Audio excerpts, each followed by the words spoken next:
Marksnow, the iconic and immensely influential composer, celebrated for his groundbreaking work across decades of television history, has passed away at the age of 78. The news of his death sent ripples of grief through the entertainment industry, as colleagues, fans, and admirers remembered not only his hauntingly beautiful compositions but also the quiet brilliance, humility, and generosity that defined his life. Snow died peacefully at his home in Connecticut on a quiet Friday, as reported by Variety. The exact cause of his death has not been made public, but the void left by his passing is unmistakably profound.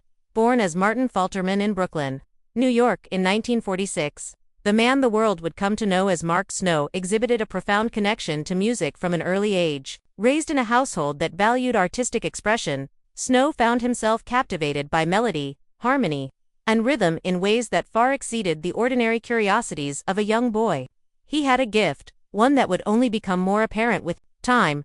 He was drawn not only to the traditional structures of classical music but also to the raw, untamed beauty of jazz and the budding energy of rock, all of which shaped the eclectic foundation for his future compositions. Snow's earliest exposure to music came from the vibrant musical scene of New York, where jazz clubs, symphony orchestras, and the stirring hum of artistic life were always within reach.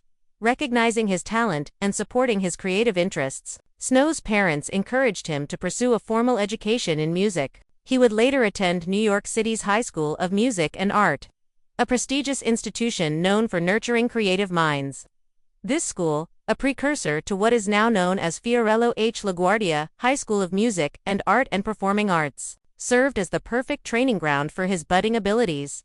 It was here that Snow honed his musical ear, learned the technicalities of composition, and discovered his passion for storytelling through sound.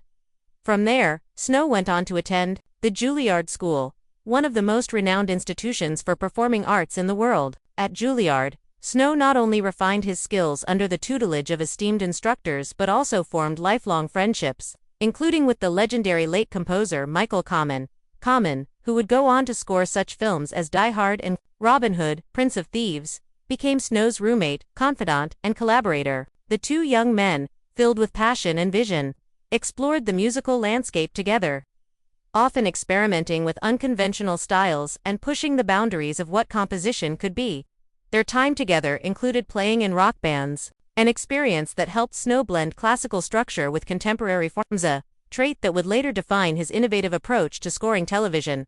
Despite his academic achievements and creative promise, the road to success was far from linear. Initially, Snow pursued a career as a record producer, a role that allowed him to stay close to the music scene while developing a deep understanding of the industry's mechanics.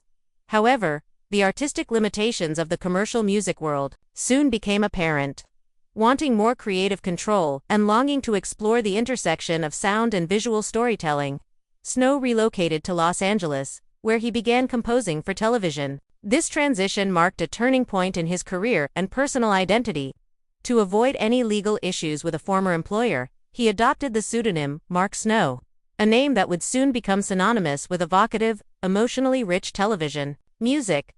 The adoption of a new name signaled more than just a legal maneuver, it represented a rebirth. As Mark Snow, he found himself at the heart of a burgeoning new era of television. He joined the first wave of composers to embrace the power of synthesizers and electronic instruments, shifting away from the traditional reliance on full orchestras. This shift, while initially controversial among purists, would go on to revolutionize the way music was integrated into visual media. Snow's deep understanding of the emotional undercurrents of a story allowed him to use synthesizers in a way that felt organic and human, not mechanical or detached. By the late 1980s, he had committed entirely to this mode of composition, and it would come to define much of his legacy.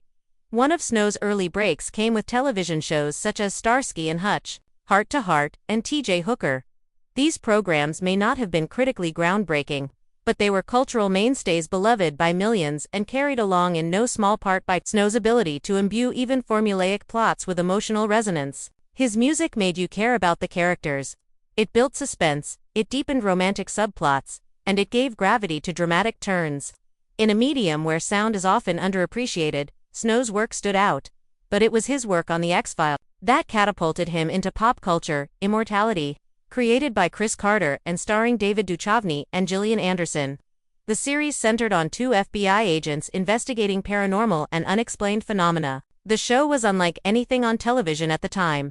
It was dark, cerebral, atmospheric, and it demanded a musical language that could match its complex tone. Snow was the perfect match.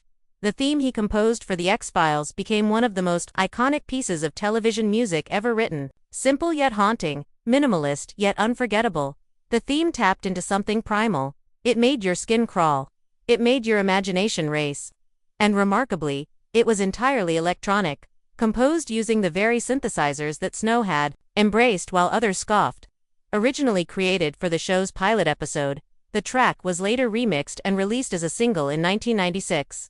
It became a surprise hit across Europe, topping charts in the UK, Ireland, Germany, France, the Netherlands, and even Australia. For a television theme to achieve that level of commercial success was almost unheard of.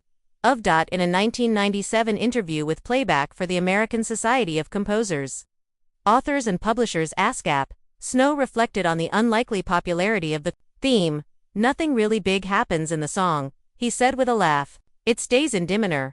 There's no singing, drums, or guitars, and it was a smash hit. That's pretty wild." Wild indeed, but also a testament to his understanding of atmosphere and psychological suggestion. He didn't need bombast. He needed texture, suggestion, silence, and dissonance.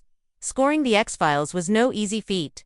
Unlike most television shows, which required only light musical flourishes here and there, The X-Files made heavy use of music. Some episodes demanded up to 40 minutes of original score for 45-minute run times, a monumental task, week after week. Snow never took shortcuts. Each episode received his full attention, and the result was a musical tapestry that evolved along with the show's characters and themes. From the eerie high-pitched flutters in alien abduction episodes to the mournful drones accompanying tragic character arcs, his score did more than just underscore, it told its own story.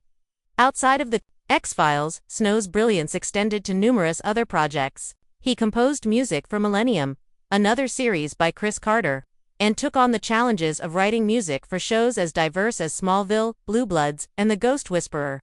Each project posed unique emotional and structural demands, and Snow adapted with ease. His music could be introspective, suspenseful, uplifting, or terrifying, all depending on the needs of the story. In every case, his music became inseparable from the show's identity. Over the course of his career, Snow received 15 Emmy nominations, a recognition of both his technical skill and creative innovation.